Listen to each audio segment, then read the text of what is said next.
Rekaman pembersihan hutan Bolshoy Olgovsky dari Angkatan Bersenjata Ukraina pada 10-12 November ramai beredar di media sosial Telegram dan menjadi perbincangan hangat warganet baru-baru ini.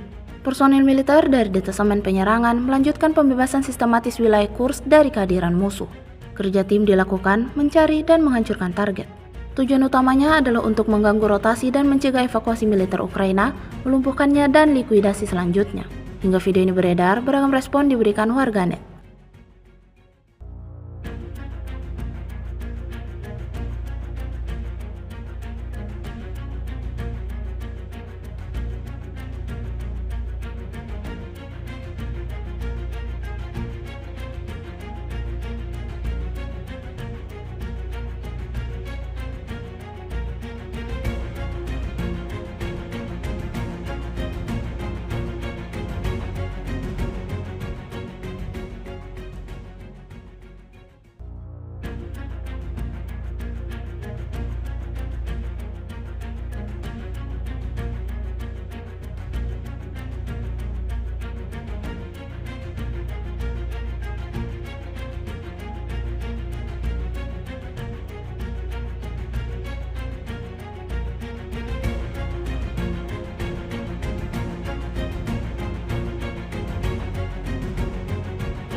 Download Tribun X sekarang, menghadirkan lokal menjadi Indonesia.